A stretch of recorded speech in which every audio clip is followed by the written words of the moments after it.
That's embarrassing. That's, that's a shutdown. That's the pie in the face. Man, I just got that's on record right there. I tumbled your ass. I'm a tumbled you, dog. I'm a tumbled your ass. I said, don't come in house of Motombo. How can you? I have Kraftwerk album, motherfucker. Yo, Rage, are you able to go on YouTube and monitor the Yes, I can. 1 second.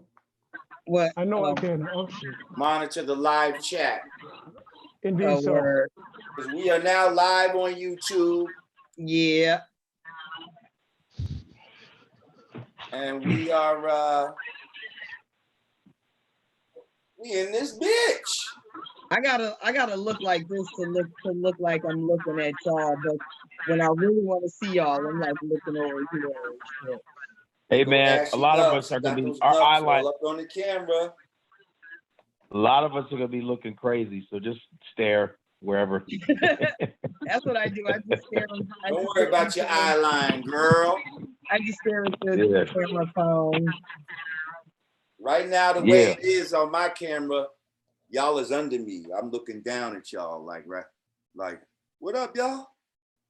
I see you down there. Like you got this and now shit. You look up at we do like the Brady Bunch. Look up at me, Digga.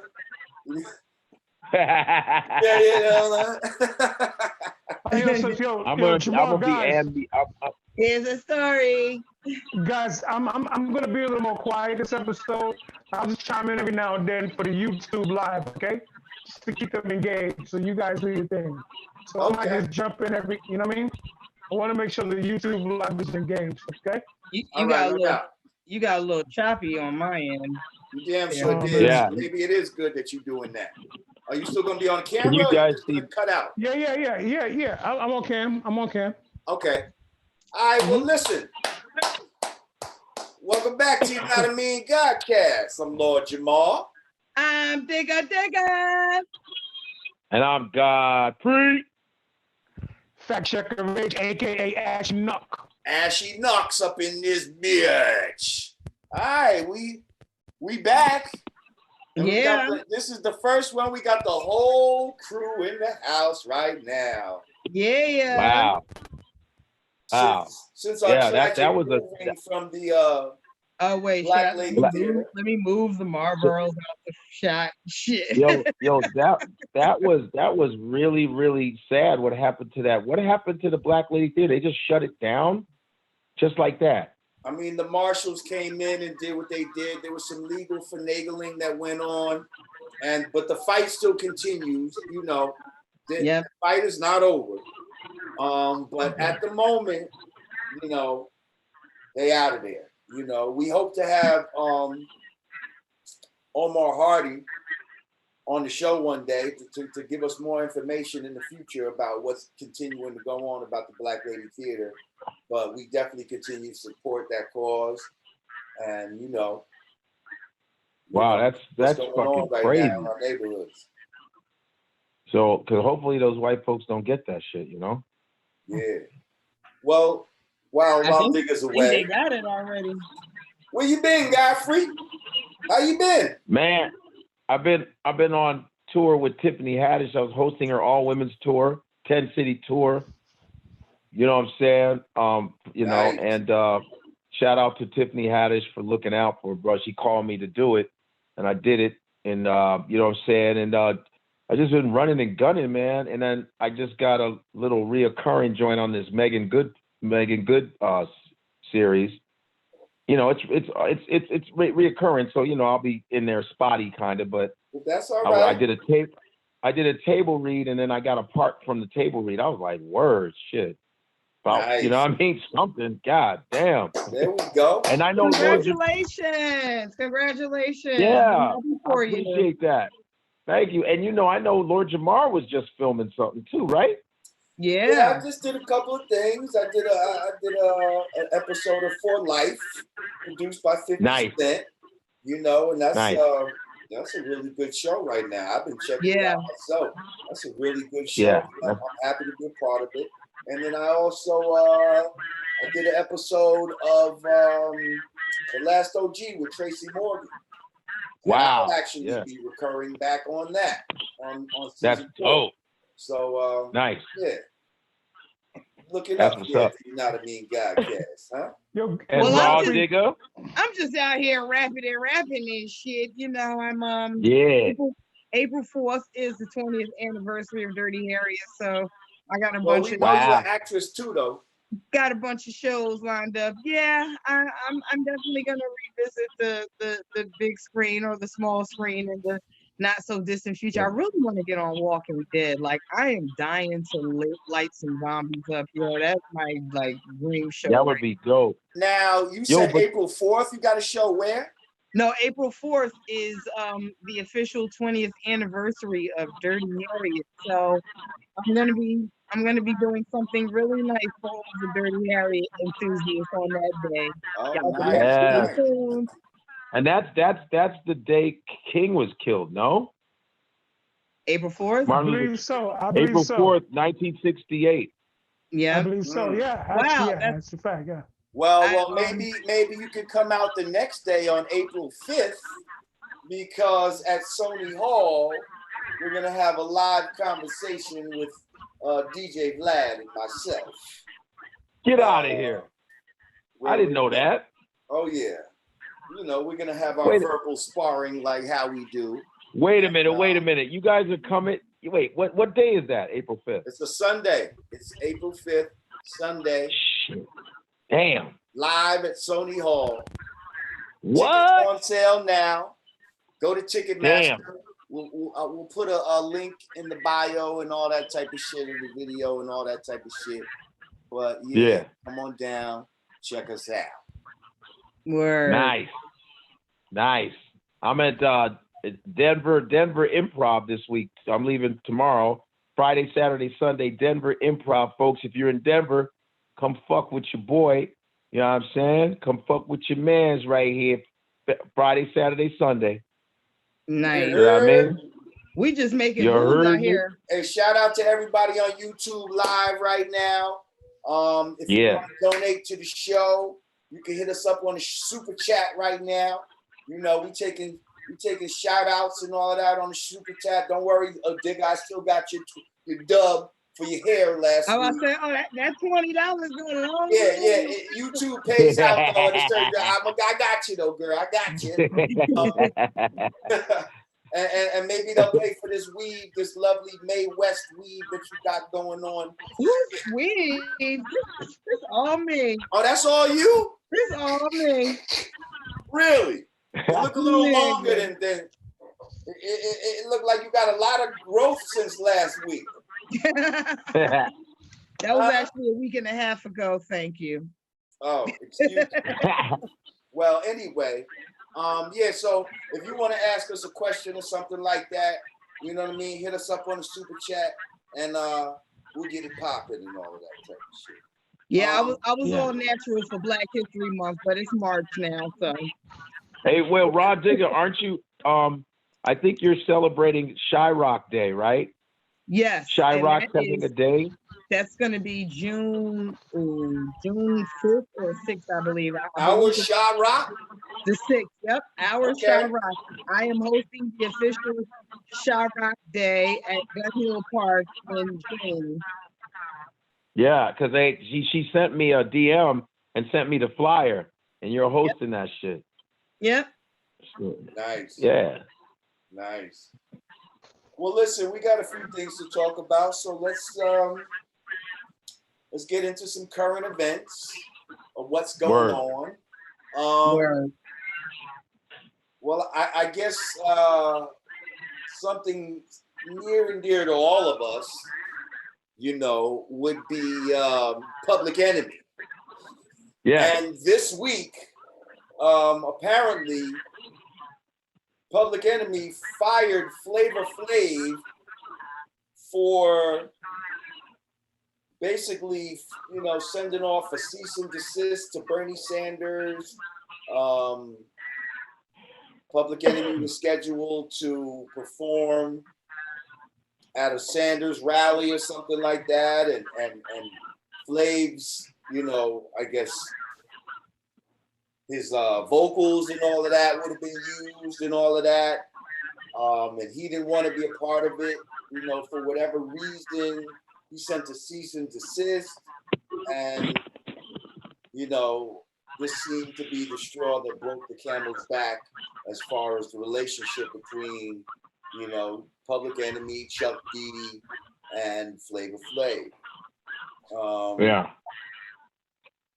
What do we think about this? How do we feel about this? You know, a lot of people say, well, come on, Chuck. This motherfucker was smoking crack and all kind of shit back in the days, and y'all got through that. Like this can't be the worst shit. So, well, my thing is this: but Flavor, it was sort of a cumulative thing because Chuck was like he wouldn't show up to shit, and then when we had charity shit, he wanted to get paid, and we're like, there's sometimes we do charities because we're doing charities, and you the only motherfucker complain about getting paid. So it was a buildup of shit, and he said this was it. You know, I know, like in that Rebel Without Voice, says Flavor, a rebel in his own mind. He goes, well, now you're gonna be a rebel. You're a rebel in your own mind now, motherfucker. You got to go. And it sucks because Flavor was such an important component to Public Enemy, man. He was great for Public Enemy. And it's fucked up. But Chuck was like, man, I can't do this shit anymore. Like, fuck it. You know what I mean? What you gonna do? That's going to suck, though, when Chuck's looking for the boy. Someone else going to have to. No, it's already on there. It's embedded in the record. Put it in the TV track. That's it. Yeah. Yeah. And they own all of that. Flavor Flav is Public Enemy. Chuck D, Flavor Flav is Public Enemy in Terminator X. Without Flavor Flav, it's not Public Enemy. Right, and I gotta say that. Like, without Flavor Flav, I'm gonna go as far as to say Public Enemy wouldn't have been as popular as they were.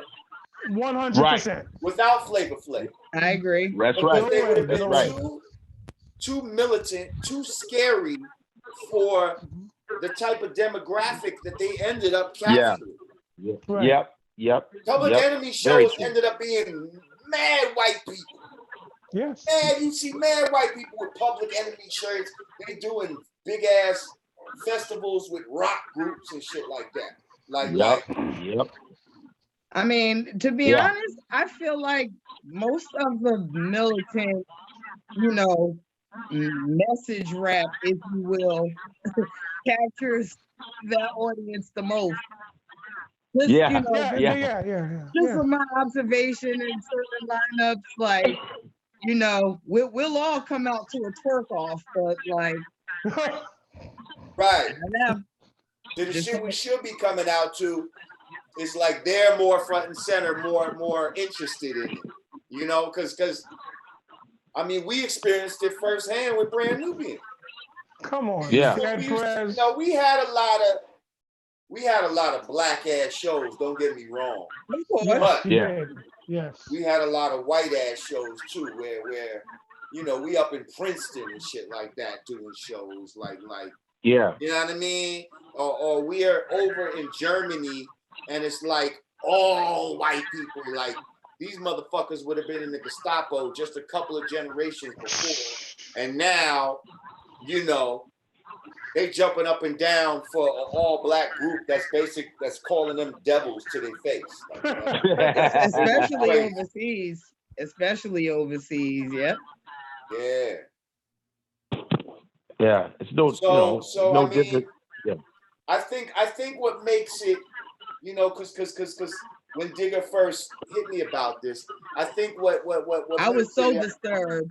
What makes it disturbing to some people is like, please don't tell me this was over Bernie Sanders. You understand what I'm saying? Like you don't want it to be over Bernie Sanders. Like Public Enemy broke up because of Bernie Sanders? Like, nah. Serious? My first reaction. Tell me it's more layered than that. And you see what I'm saying? And deeper than that. Because, for a lot of us, that's such a departure of where we feel and who we feel Public Enemy is and what Public Enemy represents. Like, Public Enemy is not supposed to break up over no white people, period. Like, you know what I mean? Yeah. Like I didn't really like when Griff got kicked out of the group, to be honest. Like, okay, right. He said what he said, you know what I mean? And that was some Griff shit to say. Like I didn't feel like it warranted him getting kicked out of the group at the time, you know? But I feel like there's a lot of pressures out here sometimes, and you know. Yeah, it's messed up. And all of that, you know? That means it's like Black Panther Party, like all these other, like Malcolm X shit. It's always our own folks. It's internal shit, you know? You know what I'm saying? Mm-hmm. It's us like kind of fucking up our own shit, because Flavor kind of fucked up his own shit though. Just not being unprofessional, man. You know what I'm saying? That's what I'm thinking. Mm-hmm. I don't know. We weren't there, but you know, well, it's too bad. They know these. I did spend some time going down Chuck's timeline. He was definitely airing it out. It does sound like decades of built up frustration. And he said specifically, like, I know y'all don't think this is just about Bernie Sanders. Like, y'all can't be that slow. Right. Chuck said if there was a bag there, Flavor would have been there. But because there was no bag, now it's you know, it's almost like, because make no mistake about it, Flav has a right to boycott some shit like that. Like he has the right to say, I'm not fucking with Bernie Sanders. Like I don't politically support him. And he could have just sat that out. Like, now, maybe he went a little far with all the lawyer shit and sending cease and desist and all that type of shit. Yeah. You know, you might have went a little far with that. But make no mistake about it, whether he used to smoke, I don't care how much crack he smoked in the past, like, he still has a right to have a political point of view on some shit. Of course. You understand what I'm saying?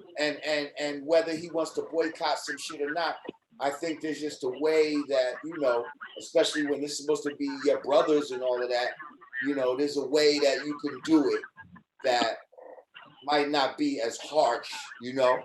Mm-hmm. He could have hit them first and been like, yo, you know, and we don't know that he did or not. You know what I mean? But I'm just saying, like, just putting it out there from what I see, you know? Yeah, he even said something on his timeline about, he was like, yo, this guy, he was like, Harry Belafonte presented us with our award, and we got accepted into the Rock and Roll Hall of Fame, and how does Flav treat him back, skip out on, I guess, a charity function, and he had skip out on his function to host a bikini contest. Like, that was going in. I was just going down the line like, whoa. Hey, and that's not a gay, man. And so I think his firing is justified, but it sucks because of the legacy of Public Enemy. But, you know, business is business, and you just can't. And he knows Flavor better than all of us. He knows, you know? Yeah. You know, they probably was, it's probably frustrating as fuck. He's like, man, you got to go, dude. Fuck this, man. Fucking up our whole schedule, bro. Shit.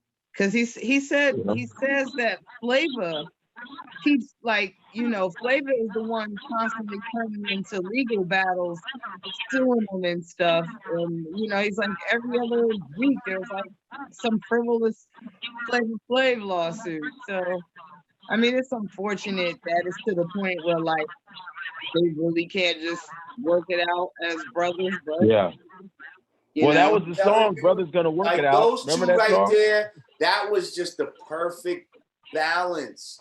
Man. Like, personality-wise, sonically, their voices. Yes. Like, it was just the perfect balance. Hey, you know, is it safe to say that Flavor Flav is a prototype for the hype man? Of the what? For sure. Yeah. The hype man? Yeah.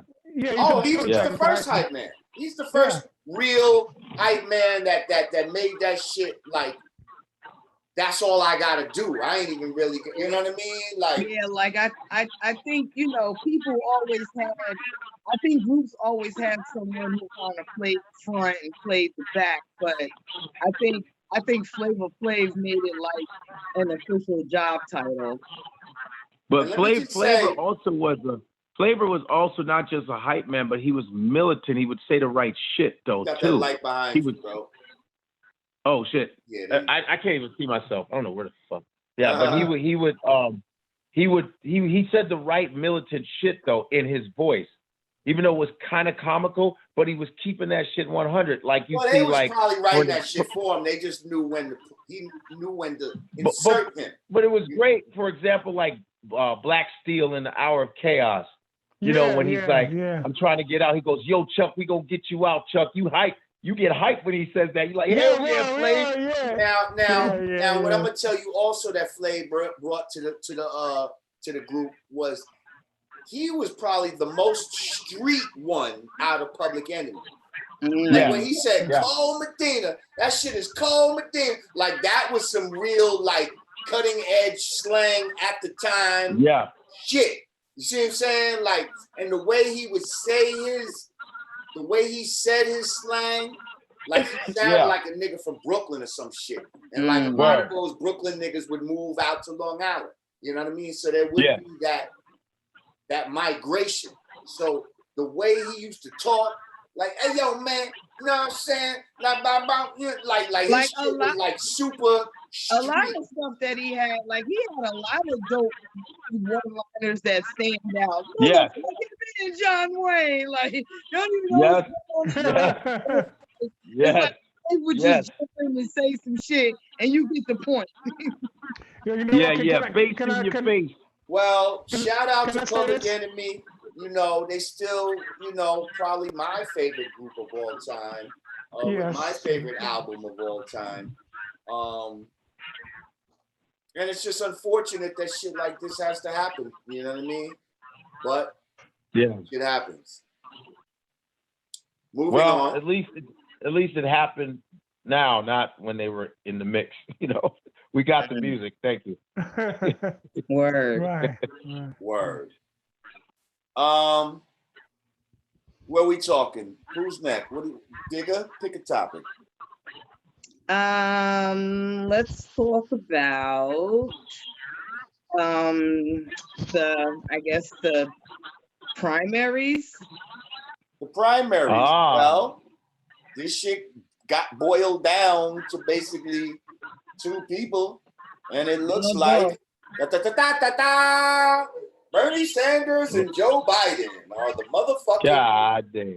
Are the two that motherfuckers got to choose from. Yo, you know what's so ill? There's really, like, Bernie really got a cult following. Do y'all realize he has been running this fucking for years since Obama, like for the last 3 terms, he's been in every race and every party. Yeah, he's like he's so he keeps managing to raise the money to stick it out.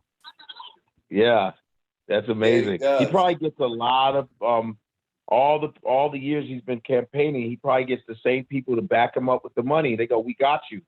So it just increases. You know what I mean? That's what I'm thinking. I don't know.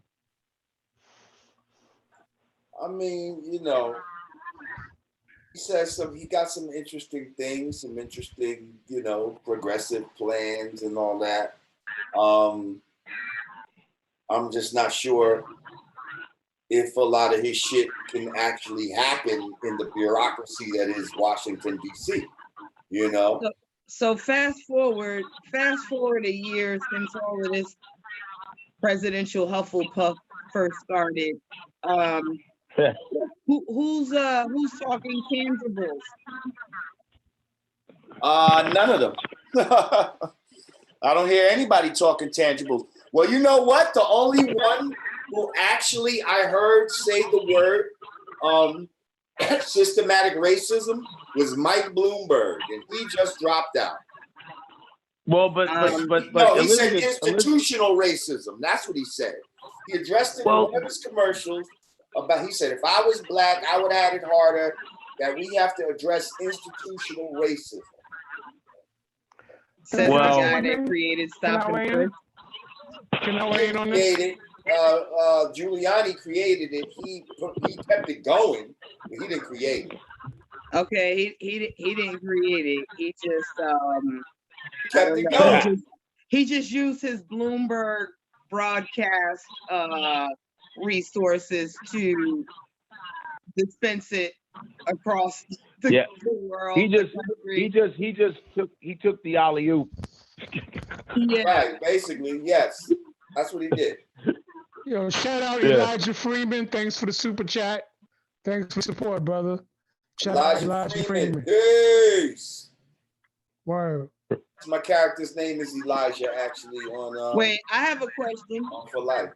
I have a question. So, so now that Bloomberg has officially dropped out of the race, does that mean those non-disclosure acts they were speaking of during the debate still stand? Yeah, like, y'all don't need to see those. Never mind. I ain't running for president, so you know what? We just gonna keep those disclosed, and on we're gonna keep those undisclosed, and yeah. Like, I feel like he dropped out the 2 days later. Like, you know what? In second thought, I think we're gonna keep those non-disclosure acts disclosed. And I'm gonna say this money. I done spent about 500 million or whatever the fuck he spent. Damn. I didn't realize till yesterday that man was worth $55 billion. God damn. So that's what I'm saying. Woo. You could be like, you know what? I'm gonna put $1 billion to the side for this run. Like I got that. Like shit. What else am I gonna spend it on? Like all this talk of Bezos and Gates, we like, we better put some back on Bloomberg, man. Woo. The shit gets like millions after a while, where you just gotta find ways to spend that shit. He's a b-boy for real. On the issue of tangibles, can I say one thing? Can I wait on that? Why you got your ashy knuckles all in this frame? Like I gotta remind people, man. They think everything's soft and cuddly over here. They think everything's soft and cuddly. Oh man, he got corona in his knuckles. Oh shit. No corona. On the matter of tangibles, right? Everybody, all the presidents who are running and potentially winning are going to deliver tangibles to the permanent class in power. Regardless of what party occupies the seat of office, the permanent socio-economic status quo is going to push the military agenda of this country, is going to make sure that the founding fathers' dreams is realized. They will always get tangibles. It's us that's going to have to emote and always look for a messiah to make us feel good. So I just want to say that. Well, so black people are fucked. I wasn't speaking of tangibles for anybody else. I was talking about tangibles for us. I was just curious to know if any of these candidates have like openly and directly said, this is what we're going to do for black people. So, I don't know if anybody really can do that. I mean, I see they trying. They just pass a little. I haven't heard anybody say that, nor have I heard anybody address any kind of reparations or any of that shit that motherfuckers is talking. They just passed a anti-lynching immaterial bill. Like now, lynching is right 120 years after the fact. A federal hate right. crime. Good Lord. 120 years after the fact, you know, this is almost like a symbolic law. You know what I mean? Because, like, you know, in 2020, is motherfuckers really getting lynched like that? Maybe here and there, but not like it was back in the day when you needed the fucking law. You know what I mean? Now, 120 years later, you know, when they found other ways to lynch you, you know, surviving R. Kelly, surviving, you know, shit like that. Those are the new lynchings. Yeah, like remember what Clarence Thomas said, his whack ass, but he was like high-tech lynching when they were like investigating him before he became Supreme Court judge. Also, did you see those folks, those black folks that one dude that called Trump a black president? Did you see that shit? What was that about? Did you see that shit? I heard some mumblings about that. You gotta see the video. Okay, so they're having a meeting as all these black, like religious people or blah, like they did. And the dude goes, they all put their hands on his shoulder or some shit? Yes. Like they put hands on him. Right. And they said, hey, God, you know, Trump, in 2020, I just want to tell you that you the first black president. Trump was so happy. I never seen him smile so much because anything to beat Obama. He's like, Trump, dude, you know Trump don't smile. That motherfucker said. You see Obama? Your own people think I'm the first black president. The lady sitting yeah, next he's like, praise Jesus. Oh, man. Oh, yeah. And he's like, silly Negroes, silly Negroes. They think I'm black. Listen. Yes, they think I'm black. Spray must really be fooling them. And then those two black women that were singing that song at his rally. Did you see that shit? No. It was some Aunt Jemima shit. I thought they were gonna pass out pancakes after that. Right. Yeah, there's black people really pulling that other light-skinned dude. Who's that light-skinned dude that's pulling for Trump? He's always making videos about Trump. Like it's him and a bunch of black people for Trump, man. He's pushing the shit out of it too. Man, in the words of the great prophet, Yeezy, slavery is a choice, man. Some shit is a choice, man. In the great words of Yeezy. Slavery is a choice. Well, slavery's a choice now. Yeezy is probably right now. Slavery is a choice now. No, I'm bullshitting, but like in real life, there are just choices that people make that are just inexcusable to the point where like a statement like that makes sense. Boy, yeah, now get out of Godfrey. He just yawning while you talking, nigga. Oh no, I'm just yawning because I'm at the crib. Shout out Jay Play. Thank you for that I got my popcorn machine behind me, you know. Got my shit, got my tea and shit, got my leather fucking couch just bacon, chicken and shit. I'm just shooting this shit because I'm gonna be on a plane in 7 hours. So okay. Oh wow. So listen, let's move on. This week, friend to the show, Spike Lee. I said friend to the show like he's been here. You know, he might be up here one day. Who knows? Friend to the show, Spike Lee, who's one of the most, I would say, the most recognizable Knicks fan out of all the Knicks fans. Like, who do we know for being on the court for decades, yelling at the other team, whether we win or lose, Spike Lee supports the Knicks. Well, this week, he went to the show.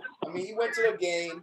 He goes through the same exit that he's been going through for the last 30 years, gets on the elevator and is asked by security to leave the building, go, a few blocks down to a different exit, some VIP exit, an entrance, and enter the building that way. Wow. And Spike Lee's like, I'm not doing that. Like, get the fuck out of here. Like, arrest me. Like I've been going through this door for 30 fucking years. Right. Instead of MSG supporting him, they said, oh, it's absurd that he's claiming victim, and all we're asking him to do is go through the same VIP door that everybody else goes through. Listen, motherfucker, he's not the same VIP like everybody else. He sure isn't. Like, how much money has he given y'all in season tickets year after year? How much pub? I'm sorry, I had to step off. No, he said it. He said he pays $3,800 for a pair per game. So for the entire season, it averages up to about $300,000. So right, and he does this every year. He does this every year for 30 years. Yeah, he said in total it comes out to about $10 million. $10 million. He broke it down on ESPN with Stephen A. Smith. No, he did. Now, are you telling me other celebrities are spending that much money at the Garden for the Knicks? No. Right. So this motherfucker should be able to walk through any fucking door that he wants to at the fucking Garden. That's right. Not every rule is for everybody. And then and wait, but did you hear the clapback? So they're like, yeah, we just asked him if he could not use the employee interest and use the designated interest for our VIP celebrity guests. Like, how about he's not just any VIP celebrity guest? Exactly. He ain't just a motherfucker that showed up for a game, and he's not just a fan. He's a fan. He's an employee. Yeah, like what's wrong with him coming through that employee exit? How many times as a celebrity they might have brought you through the kitchen of a fucking restaurant or some fucking shit. Like all these other entrances that regular people don't go through. You know what I mean? He should have been able to use the employee entrance. You know what would be nice? What would be nice if all the NBA players, even Michael Jordan, all of them go, yo, we would like you all to let Spike Lee go through that entrance. That would be the shit, because Spike Lee knew everybody. Everybody talked to Spike Lee. Even Jordan challenged Spike Lee. Even Reggie Miller challenged Spike. It would be dope if they all just, maybe ESPN or NBA on TNT, they go, yo, leave Spike alone.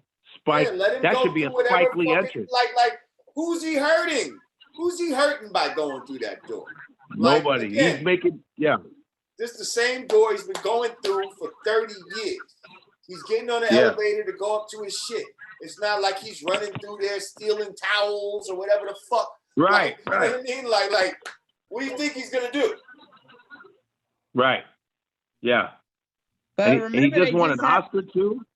Remember, they just had the incident with Charles Oakley, so apparently. Right. Listen, this is all part of the ownership, though. It starts at the top and trickles down. Like, the Knicks need to get rid of this fucking owner. Like, you know what I mean? Like, he's the problem. That's why we can't win. I guess Spike learned a valuable lesson. Still nigga. Still nigga. Yep. I can't wait till that movie comes out. Still nigga. It's gonna be called He's Gotta Have It. He's gotta have that entrance. Well, shouts out to Spike, man. Sorry that happened. Yeah, man. Spike Lee's on my vision board, goddammit. And he just got he had an Oscar last year, man. He got an Oscar last year. And he's killing it. He's made a nice comeback. He's murdering right now. Like he's doing the damn thing right now. Like, how dare you? It's like as if anybody wants to come see the trash ass Knicks anyway. Yeah, white folks, man. I'm so tired of them. Shout out Monty Wiggins. He said there's a Do the Right Thing reboot in the make. Please say what? So. Really? Oh, really? Rebooting it? No. That's gonna be. I don't know, Godfrey. There's some more meat on the bone with that pause. You know what I'm saying? With gentrification, the neighborhood. Well, you know what I'm saying? Maybe don't do the same thing, but do it maybe a continuation of it. Yeah. You know, don't do the remake, because it's that movie's so classic, man. God. I know. I wouldn't want them to dull it down. I wouldn't want them to dull down the controversy and make it all Me Too-ish and cancel culture. Because do the right thing really 30 years later, and now it's a whole different Brooklyn now. And I'm saying it's a gentrified situation. You know what I mean? Then again, I don't know. I went to the block party last summer, and it was interesting. I'm gonna say that. What was going on? Well, I listen. I feel I'm well within the right to say that the LGBT community and agenda has skillfully inserted himself into discussion for civil rights and Jeez. Mexican youth civil rights. Yeah, and at the Do the Right Thing anniversary, they merged with the LGBT parade, so it was like a dual event. It was a dual, man, it was kind of interesting. So I mean, look, always interrupting the black agenda, man. Oh, God damn. Man, because the LGBT. Sorry. The LGBT is very racist. It's all about the white gays. It's not about us and the gay, black gays or Asian or Latino gays. They're also just as racist. So white folks are moving in again and fucking up our plight with that bullshit LGBT shit because they don't give a fuck about minorities in the gay community. Big old facts. Big old facts. Yeah. Yeah, so it fucking stinks. So this week, your homegirl Digga, Megan Thee Stallion. I heard about this. I just assigned her as your homegirl, Digga. You like how I did that? Yeah. I said your homegirl. Anyway, she got online and made a video and said that she signed to 2 independent labels, although 300 is a pretty major independent. That's Lior and Kevin Lyle is in that label. Mm-hmm. But the other label, 1500, that's owned by like a baseball player, I believe, Carl Banks or something like that. I think. Mm-hmm.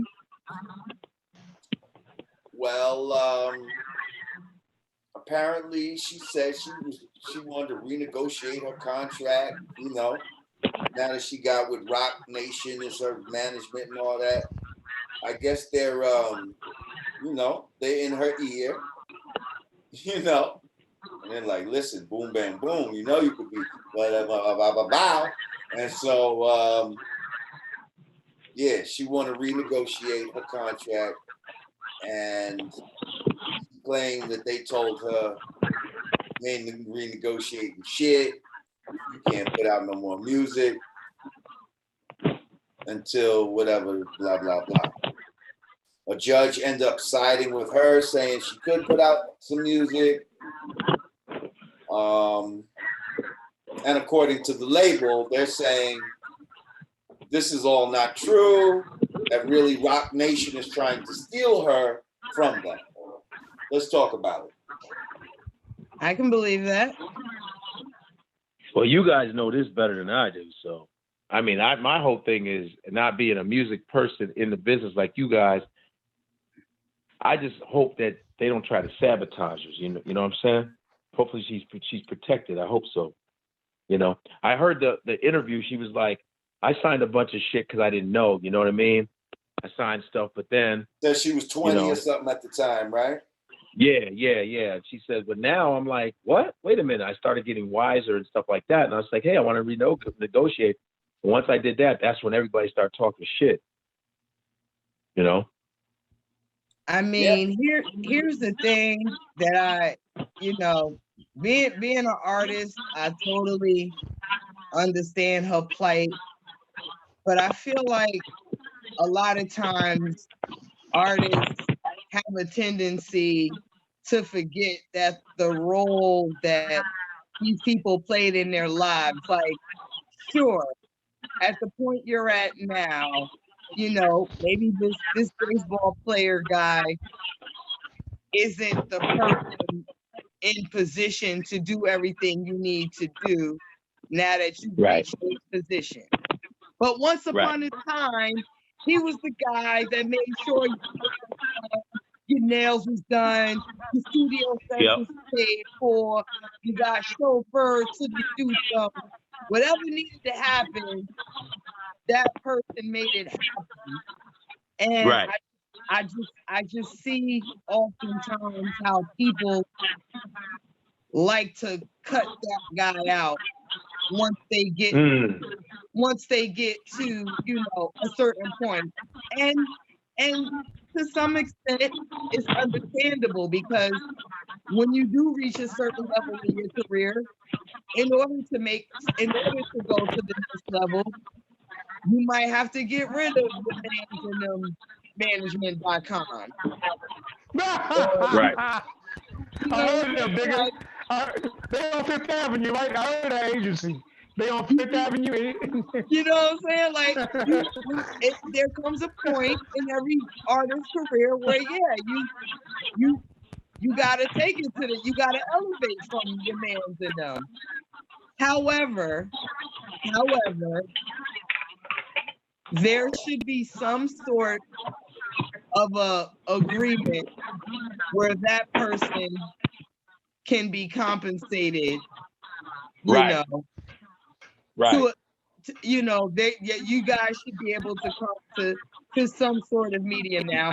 That's an argument too, because some people feel like, hey, so that means I gotta like pay you for the rest of my life because you gave me rides to the studio 30 minutes ago. Like, I get that. But I think there should be a situation where, okay, all of the intellectual property up to this point that you were involved in, you absolutely should be able to eat off of that. All right, so can I touch on this, nigga? Yeah. I'm definitely in agreement with what you're saying theoretically. Only thing is, looking at it from a tech point of view, I feel like the business model and the intentions and how we organize these deals can't keep up with the constant evolution of tech and the ability for artists to platform their music and distribute that intellectual property. Also, I think that the stakes are higher in the sense of, your mans and them might be keeping their nails tight and definitely contributing things on $1,000 level. But 2 years later, you could be dealing with decisions that's going to make a difference of whether or not you're going to see $7 million or not. The stakes are raised. You see what I'm saying? But that's but I addressed that.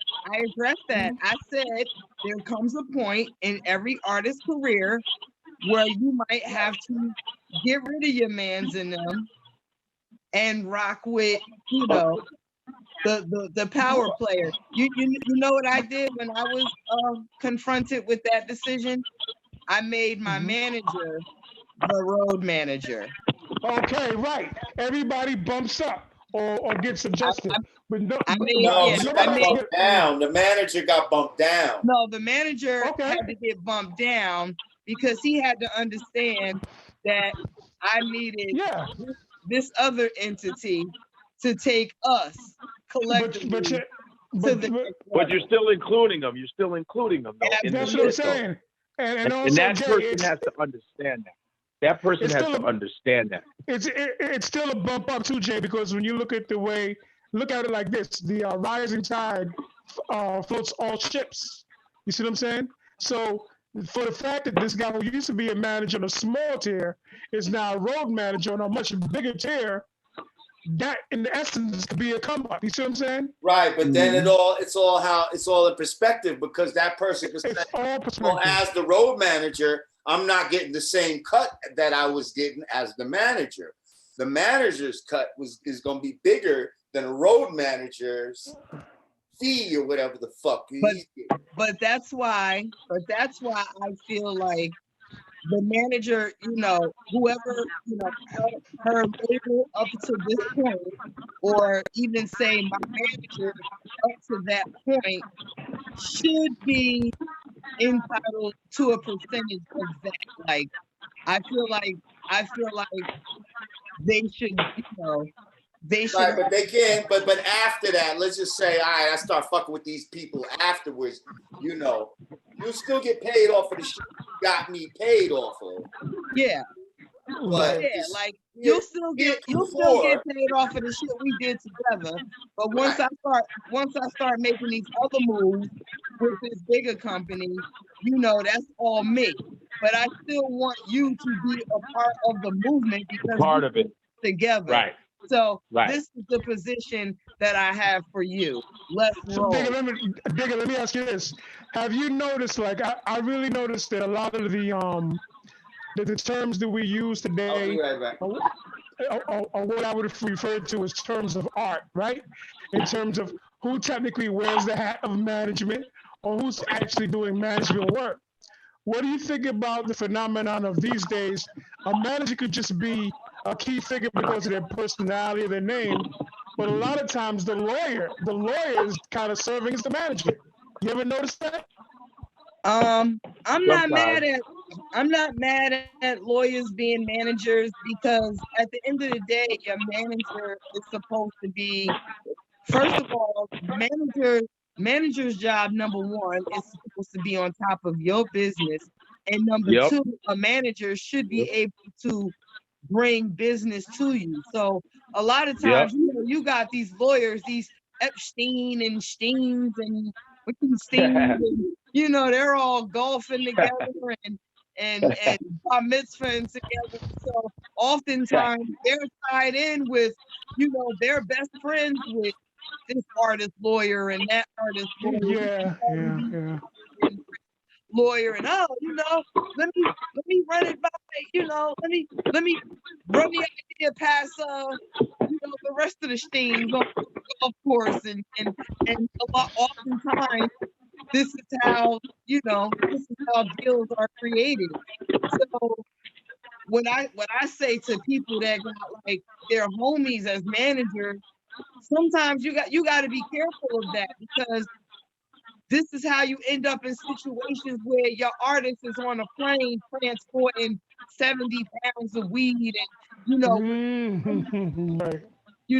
when your label staff, quote unquote, air quotes, are your homies from the hood, this is a potential for situations to happen, which oftentimes impact the artist the most. So it's always good to have that outside force who's actually knowledgeable about the business to be able to, guide a lot of these artists. Because these artists nowadays, like, they're literally leaving probation, going to deposit a $5 million.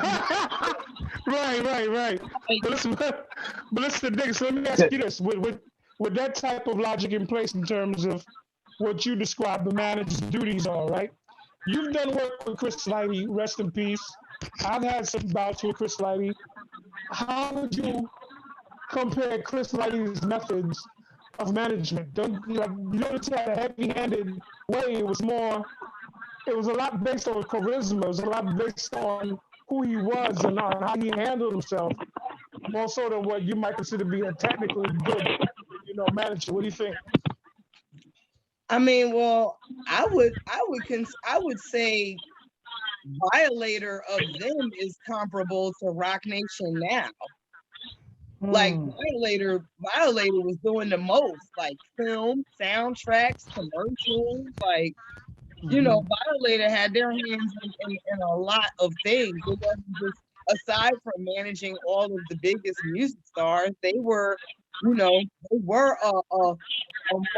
multifaceted powerhouse like that. So, but what I'm saying, but how much of that was based on cult of personality? Because let's keep it real, a lot of controversy came through Violator too.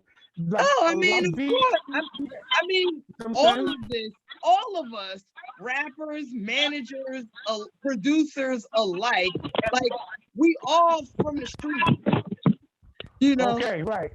Some of us might be a little more far removed than others, but this all originated from the streets.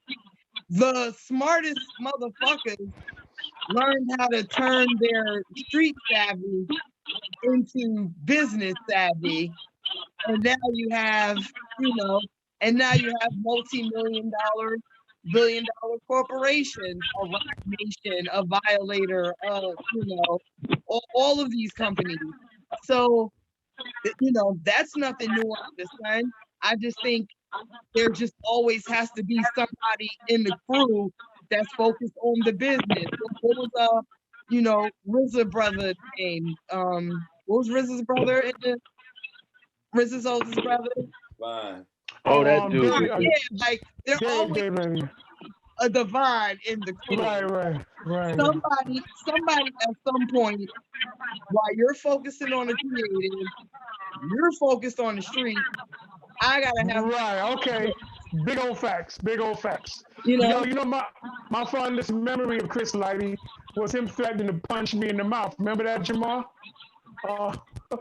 When we was in Arizona, Chris was threatening to punch me in the mouth because I took the tour away from him when we was in Arizona when he was in new school, and he didn't want to do those 3 shows. Remember? No. And I went out there and we said no. He said no. Yeah, he didn't threaten to punch me in the mouth, so I don't. Why would I remember him trying to punch you in the mouth? Like no, that sounds like some about shit that. You did, and you love no, you do it. Yeah, that's what I'm saying. Like that's how he gave it up. You know what I'm saying? It was heavy-handed. You know what I'm saying? But yeah, Chris was ready to get it in. Believe that. I like That was like this a live manager. Oh, yeah. You know what I mean? Like back before, I spent that really existed. Like he was one of the first ones. Like, you know what I mean? I spent my whole career in soundtrack studios. I was seeing the whole situation happen. Everybody come to the studio, regroup, man up. Yeah. See, that's what I'm saying. But it's that management. It's that management, nigga. Assemble the squad and leave. I used to be in there with my rap book like. Right. Yeah. Such and such punch such and such. Oh. That's right. But it's that management. It's that management, though, Digga. That's my point. Could that be considered technically good management if you bring in more beefs and stuff than you're supposed to be keeping away from your artists? You see what I'm saying? Well, I mean, yeah, but sometimes, in the words of the great prophet Suge Knight, sometimes whoop ass is the only language a nigga understands. Real. Said in the words of the great prophet Suge Knight. And what Big Red said for the 5-4 beats, my office hours is 9 to 5. Okay. Sometimes your mic stinks. Yeah, Rage. I'm sorry. We had a nice track record with our audio doing this live stream. You about to put us back in the shitter. Man, why is this echo? That's what I'm saying. Somebody with this fucking echo right now. It's definitely coming from Godfrey. Because man, you sound like Flavor Flav and Black Steel in the Out Chaos. And yeah, what's this mic shit you got? You got labs? What are you doing? And if you got a lab, why are you holding it up? Like, why don't you just let it naturally pick up the sound? Okay, I'm gonna chill. Yeah, see, that sounds much better. Like all of that, bringing the lab up to, like, who does that? Okay. He's trying to look cool. He's trying to look cool. He wants to have a reason to show those knuckles. That's what it is. I don't like that his head is at the table. Why is your head at the table? Why does he have his head at the table? Look! We can't see. Show us. What is up with his head at the table? I don't like that. Yeah. Right. Why do you look like you're a little child and shit? You look like I'm sorry. Man, you can't reach the table. Candy. What are you at a fucking giant people's table? One of the channels said I need shit. You're at the top? What the fuck? What is this? Okay. I'll work on it. You're looking like a Juice WRLD video right now, bro.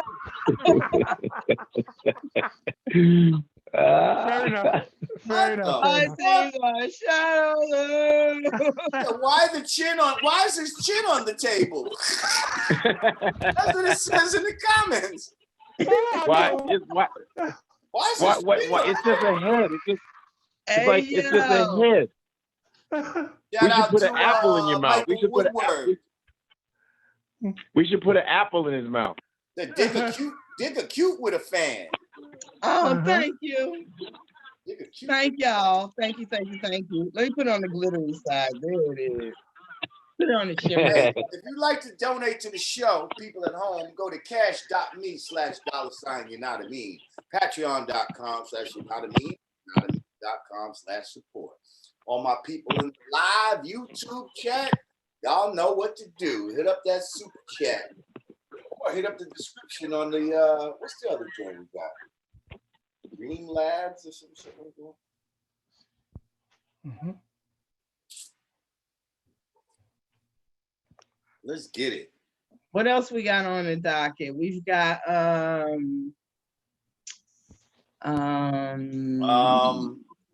Pop Smoke. Funeral. His funeral and his procession went through Brooklyn, horse and carriage style. Nice. Yeah, man. Yo, it's I'm so really annoyed. Like. You know what I liked about him too? Like he really, I'm not gonna say he was ushering a new sound because it's almost reminiscent of 50, but it's been a long time since like there's been a distinctive New York sound. And I feel like he was kind of bringing that back for this generation. I mean, I think Tekashi kind of touched on it, but it was like, he kind of, he fucked that up. But it was like, I feel like this has been like the first time in a little minute that New York had a defining sound. And I was like, I listened to a lot of his stuff and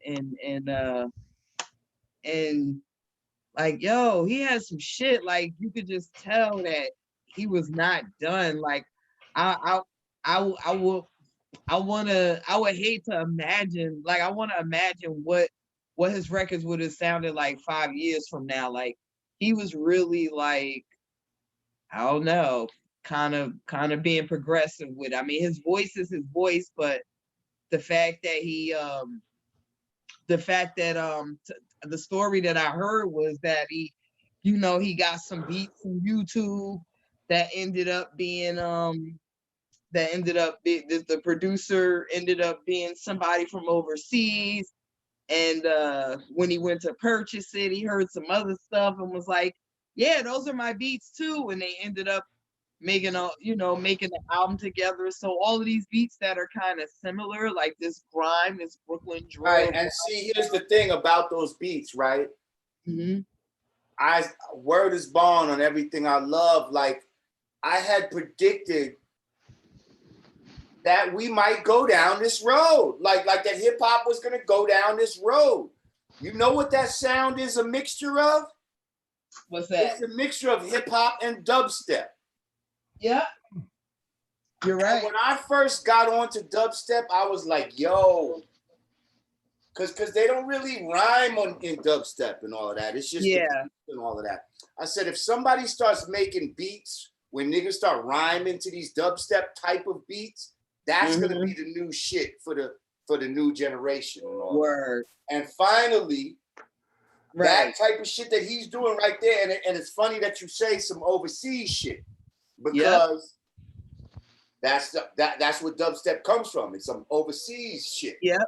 So the I'm producer, telling you, that's the new producer. I bet you they love his shit in London and all of that. The producer that produces albums from overseas. And I just love, like, I really, really, really love his voice. Like it's just so refreshing to hear a super bassy male voice. I'm sorry. It's like everybody else just sounds like it's just so dope. Right. To hear some for a change. Right, but without being too like crazy with it. Like No. The nigga Fresher go a little too hard. Wow! Like, you know, he got a deep voice, but it's too like, where this is just, it's effortless. It's like, welcome to the party. Yeah. Lower your tone. You know what I mean? You can get it. Like, you know what I mean? Yeah. Like, man, I was definitely, you know, I like dude. It's a shame. I'm still sad about that. Like hello? Energy. Oh shit. You know. I'm still sad. Can you guys hear me? That. I opted out of watching the Kobe tribute. I couldn't go through that again. I was so fucked up. I didn't watch it either. I was so fucked up when it first happened. It was like I kind of got healed a little bit, or was able to like move on. And I know the Bryants, God bless Vanessa and her children, like their friends and family and his parents as well. Like I know they'll never be able to just move on the way the rest of us can, but I couldn't go through that again. Like I cried so fucking crazy the first time. I couldn't go through that again.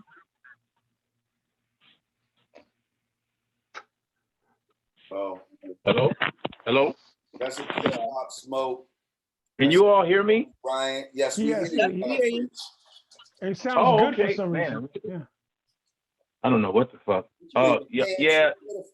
I watched the Jordan speech, Michael Jordan speech. I had to watch that because Jordan came out. You know that was real shit. You know, Jordan came out crying. I watched. It wasn't the whole thing, but I saw a piece with Shaq. The Shaq was hilarious. Shaq was hilarious. He said, "There's no I in team." Kobe wasn't passing the ball, so I go up to him. I said, "Hey, Kobe, ain't no I in team." Kobe said, "Yeah, but there's an ME in that motherfucker." That was hilarious. He went back to the team. Hey, he's not gonna pass us the ball. He's not gonna pass us the ball, y'all.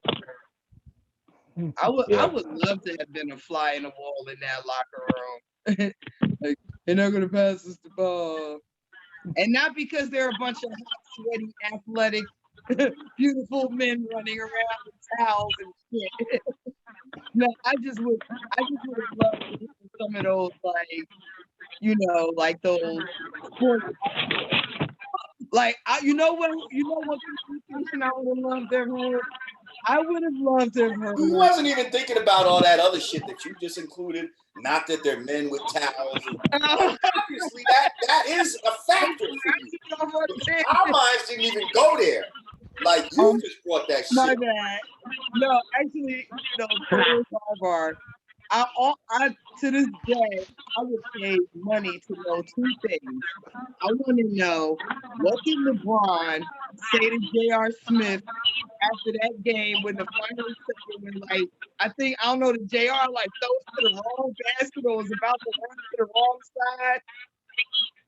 I want to know what that locker room conversation was like, because I feel like it was one of the final games against the Warriors that like might have called the shit. I want to know what that conversation was, and I want to know what the fuck Solange was saying in that elevator to JT. These are things I need to know before I leave this earth. Shout out to Dimitri and Carcion. He said, "Love you all. Keep Vlad in check." Hey, yeah, I think he's talking to you and I. Yeah, we keep him in check. He can't even get a layup. I got a little lofty tidbit to offer the room real quick to lighten the mood. Yes. Outcast got someone through college. What's her name? Empress. Since y'all teasing me about being at a table like this, have y'all seen the poster going around that Martin's gonna make a movie based on the character Roscoe? Have y'all seen that? No. It looked good. I'm not gonna front. Roscoe, a movie on Roscoe. Which one was Roscoe? The kid with the propeller hat, remember? The kid with the naughty little nigga? Who the fuck movie about that little motherfucker? I don't know. There's some room there with the right writers of screenplay. A badass kid like Roscoe? I'd rather see my man, the player from the Himalaya. Jerome. Oh my God. Yeah. Don't you know no good? With Karate Joe? Yo. Right. Hell yeah. With them two niggas right there. You know that character's name was what? Jerome, right? Yeah, Jerome, yeah. Yo, Jerome and a half. You know what would be Jerome and a half. What would be a dope ass series that I would fucking watch? For the Love of Jerome. Oh, oh my God, Rome. I could see them making cameos. Yeah. Remember Roscoe, security guard Roscoe? Mm-hmm. Yeah. Yeah. But does Martin have that? Wait. Does Martin have that same energy? I feel like this is like a judge's POV. You look like he doesn't seem like he has that same like before the bench. Like, he doesn't look like he has that same energy. I agree, Godfrey. But it would be lovely to see him restore himself to that. Are you talking about Martin? Yeah. Yeah, Martin. He seems a little out of it. Martin looked a little tired in that last. He's too goddamn fat. God damn it, he got to lose some weight. You could tell that they purposely left all of the super active shit for Will and kind of let Martin. Listen, part of Martin's humor was the fact that he was this skinny, big-eared, right. You know what I mean? That's true. Yeah. Physical actor, who could throw himself around and all that type of shit. Like he's too fat for that type of shit now. Yeah. It seems like his mind is somewhere else still too. He's not into it like he used to be. Like he's getting that, he gonna get that money. Y'all gonna give it to him, but it don't seem like he's as sharp as he used to be. Yeah, I agree. Well, remember he had that breakdown. Remember? Yeah. Yeah. I wish him all the best. Though. I wish him all the best. Oh, we love Martin, man. We love Martin. Fuck that. We love Martin. Martin played punch jump up and get beat down in the motherfucker. He sure enough did. That's right. In an episode. Yeah. That's right. He had his cross-dressing self say it. Shanae said it when Shanae got in some beat. Does anybody know how far out we are from the Coming to America sequel? No, I think that's one I'm actually might be alright. I'm looking forward to that. I think they're gonna have enough money to do something right with that. I mean, hopefully the story is strong. You know what I mean? Yeah.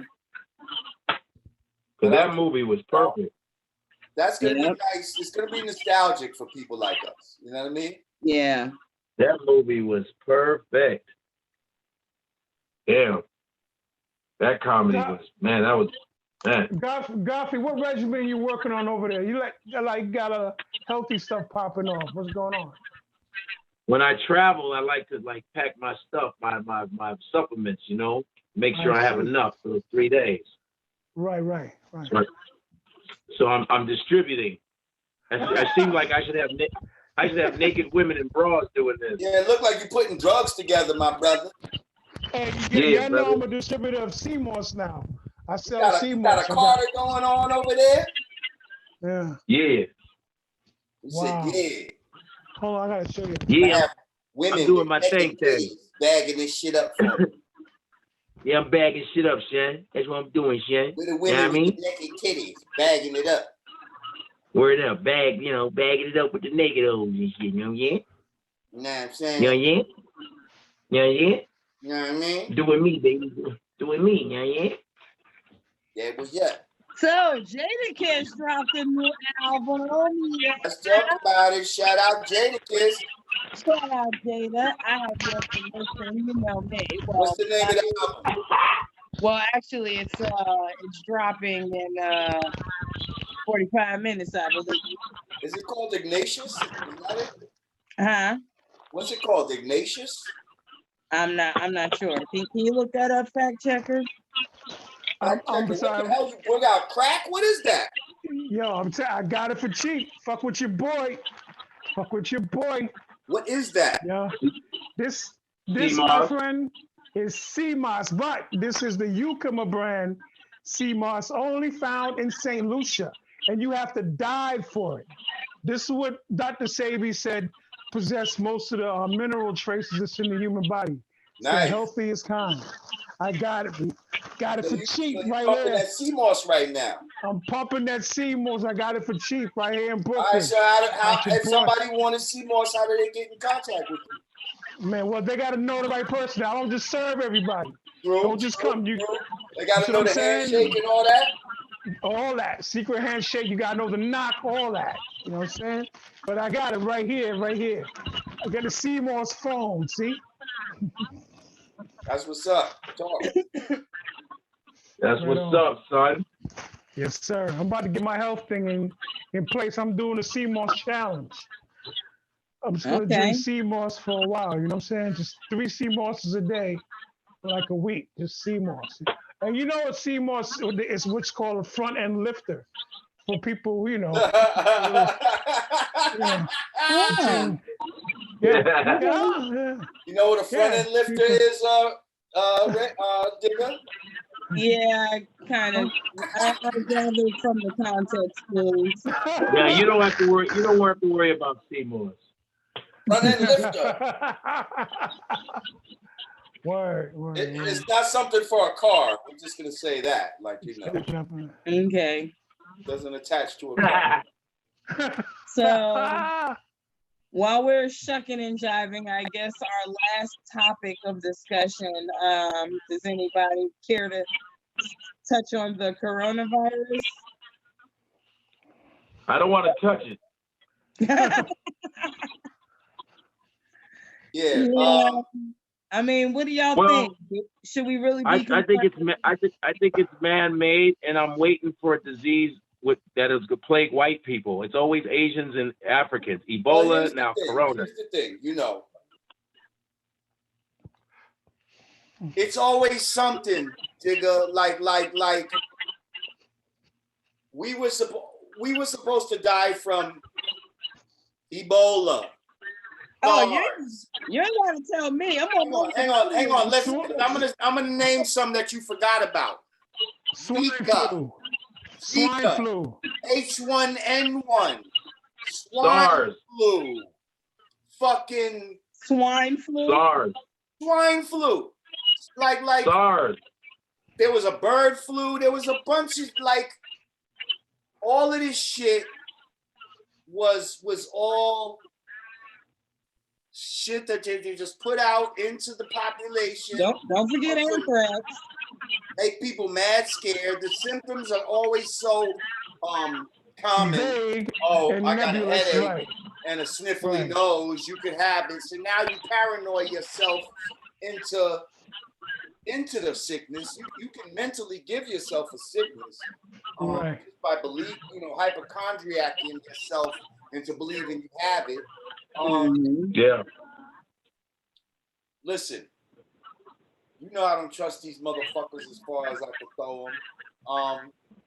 I believe it's some shit to make people just more nervous. They could sell more Purell. They could sell more masks. They could sell more fear. They could have the news. Like, look at the news between Trump and the coronavirus. Okay, thank you. The ones that really profit from all this shit. That's why they want Trump to win. What are they gonna do when he's not in office? Who are they gonna write about? They were just saying how the New York Times is like their subscription is like frequently like on a Netflix level, where other papers can't even compete with the New York Times right now. Like they're monopolizing shit, like with their subscriptions and shit. But it's all because of all day, all the time. Like, so I just feel like it's some scary shit. But it also could be like my brother Godfrey just said, some man-made shit, some Bill Gates inspired fucking shit that they out to people because they do have their part of their agenda is population control, and so there is a part of the population that they need to get rid of. According to them, there's too many people on the earth, and they need to get down to manageable levels. So this could be something to help with that. A disease that is primarily affecting old people, babies, and people with already compromised immune system. Go figure. Right. Yeah. And this is why they don't want you to be healthy. But didn't they say that Africans are immune to corona? It's not the seed, it's the soil. You see, you can be exposed to this, but like you said, if your immune system is not compromised and all of this other shit, you're good. So if the soil is in a state where disease can grow and all of that type of shit, then it's gonna grow. If it's in a state where it's strong and all of that, then it's not gonna grow. You could be exposed to whatever the fuck, and you'll be good. Yeah, Jay. And just to add, soil. You're good, and you don't have to worry about what you come in contact with. Just to add on to that, again, I was talking about tangibles and the constant, regardless of who's in office or what the news cycle is. Fear-mongering is the #1 tool that's used to pass policy in this country. I refer people to author Naomi Klein, who wrote a book called The Shock Doctrine. The shock doctrine is they wait till a shocking instance happens in a society and they use that as an impetus to push doctrine and policy. You understand?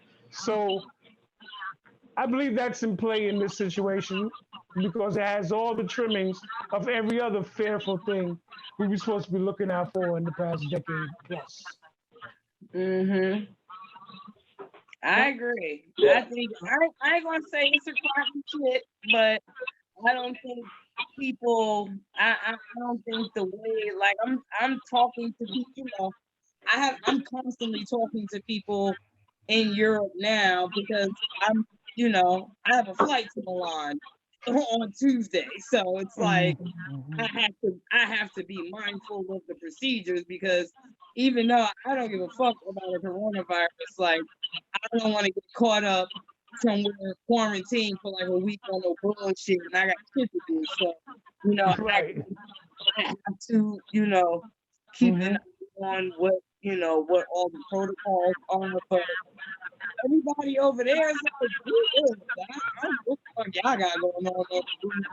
So I've been watching the BBC news, and they like, more people die from the flu this year. Right. But yeah, it's always something that targets a marginalized group of people in some capacity, for sure. But check it. Total side. There's a great series that I recommend everyone watch called The Hunters on Amazon. I heard it's dope with Al Pacino. So I started watching it because you told me to. So dope. I started watching it because you told me to, but I started too late. Like it was like around 12:30 when I first started to try to put it on, so you know what happened, right? Okay. You know what happened, right? It was watching me instead of me watching. But I started watching it like that first scene when my man killed his whole family. I thought that was a dream until the fixer came in, the nigga who the Ray Donovan ass nigga, and he was like, "Yo, I had to kill all these niggas. I wasn't gonna fuck up my shit." I was like, "Yo, this nigga really killed his whole fucking family." The shit was ill. I mean, just a quick synopsis for the people. It's basically some Nazi hunters. They're like Jewish survivors that have come to get, that put together a little squad to hunt out, to seek and destroy all of the rest of the Nazis that are living in, that are living undercover, not even undercover, but they're living in America now, and it's like they talk about and they're all working, and the plan that they have to try to exterminate, exterminate how they're trying to make the Fourth Reich, and they were embedded in who they consider the weaklings, and it's crazy because there's a I'm about to tell it, but I gotta say it just because this shit directly relates to us. But there's a product that they created called corn syrup that the Fourth Reich is distributing, attempting to distribute through the hood for all the poor people to drink and die. And oh wow. And you know what I thought of when I first saw this shit? Fucking CNC soda. I said, that's that motherfucking CNC soda. That's that 25 cent juice right there. Right there. Old English. That's that old 45. Right there on Amazon Prime. On the television. That's that Anaconda. Okay? Yep. That's that poison. You diabolical, shrinking motherfuckers. That Four Locos. All of that. And Digga, let me just add on to that. Yo, Godfrey, remember when we was in the theater, I recommended everybody see a movie called Munich. Mm-hmm. Remember with Eric Banner. Yes, absolutely. See, man, when you touching this topic, it's really controversial. I usually don't even like to touch it, but there's a difference between the way that the Jewish community protects their legacy, how they view justice, how they view the appropriation of justice from how everybody else does it. They don't wait for police, the United Nations, or some type of consensus.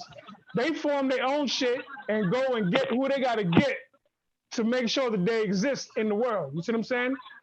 That's what they did in Munich. That's what this show is about. Right. That's what the Anti-Defamation League is about. And that's why I wasn't really vibing with this show, kind of, because it's kind of like a pro, like, you want me to feel bad about this. I mean, yeah. But it's not, but you got to be able to just, watch it. I hear you, Digga, suspend disbelief. I get it. Right, like I understand it. It's a good show and all that, but they're pumping these themes that I don't want to hear some of that shit. You know what I mean? Like, but it's cool. Like I'm gonna give it a try. I'm gonna give it a try because Digga told me to give it a try. Well, I just thought it was. It was great. It was like good directing. It's very reminiscent of Quentin Tarantino style. I mean, if you can just remove if you could just remove yourself from, I don't want to hear about the Holocaust and just kind of get into the art of it and the fact that they are able to touch on so many themes out loud. And especially when you get to the end, it's like, it's like, oh wow, we talk about all the movies that thoughts become things, and if it can be thought, it can happen, and much stuff we look at and we say, damn, is this the world trying to hide the truth in plain sight? Like, it's one of those, just kind of get past the Nazi and stuff and keep all of those things in mind when you're watching it. That's all. And there are some things that indirectly relate to us, especially when they're talking about the Fourth Reich's, plot to what they about to do to the hood. It's real. It's real. Yeah. Well said. Thank you. All right, well, listen. We're about to get up out of here. Word life. I still got to pack and shit. Yeah. That's what I'm doing. I'm on my way to Dallas, Texas. It's like 70 degrees out there. I guess I can retire to me. Your hair must feel so silky and soft because you cannot stop touching it. God damn. That shit is so silky and soft. Damn, girl. You got the soul glow. I didn't even know I was doing that. To be honest, I didn't even know that y'all was seeing this. I'm just thinking I'm looking at like a mirror. I'm thinking I'm looking at a mirror reflection of myself and what I'm looking at in these little boxes that y'all. If y'all really been watching me the whole show doing this, my bad. I was feeling myself. I feeling myself. Feeling yourself like tweet out this motherfucker. Well, listen, yo, we appreciate y'all for joining us. Everybody on YouTube Live, we see y'all up in the house. We appreciate y'all super chatters. Up in the place to be. Yes. You know. I miss you, Godfrey. Yeah. I miss you too, Rah Digga. I miss you guys. I haven't seen you in forever. Well, you see, I know. Godfrey, this wasn't that complicated, right? No, it wasn't, man. I like this. Yeah. And hey Godfrey, one of my homegirls said she got something to tell you. Oh shit. Oh shit. What is it? Yo, Godfrey, I got it on deck. Godfrey, if you need it, I got it on deck. I don't need that shit. I got it on deck. Got some front end lifter. Maybe that's why Rage is behind the table. She said she want to build with you. Oh shit! I know what that means. You want to build? What she want to build? Yeah, she said she want to build with you. That's code words. That's a code. That don't nurse say, yo, let me build with you, brother. Yeah, that don't mean Lego. That don't mean like, Lego. let me build with you, God. She went on hard broad. Yo, let me build with you, God. Let me build with you, God. Yeah. And then she just buckle your pants and shit. Whoa, whoa, whoa, whoa, whoa. Whoa. Whoa. Oh, man. I'm trying to build with you. You want to build? Maybe it's Legos. Maybe she want to build Legos. She want to do some Lego shit. Hey, she just said she got something to tell you. She want to build with you. I'm just a messenger, man. I ain't even get into it, man. I just said I'm gonna let him know. That's what she got to tell you. You are the father. Hell no. I'm already saying hell no. When you hell to the no. Hell to the no. Hell to the no. Hell to the no. Once again, for the Yanadameen Godcast, I'm Lord Jamar. I'm Digga. And I'm Godfrey. Check and Rage. Yeah.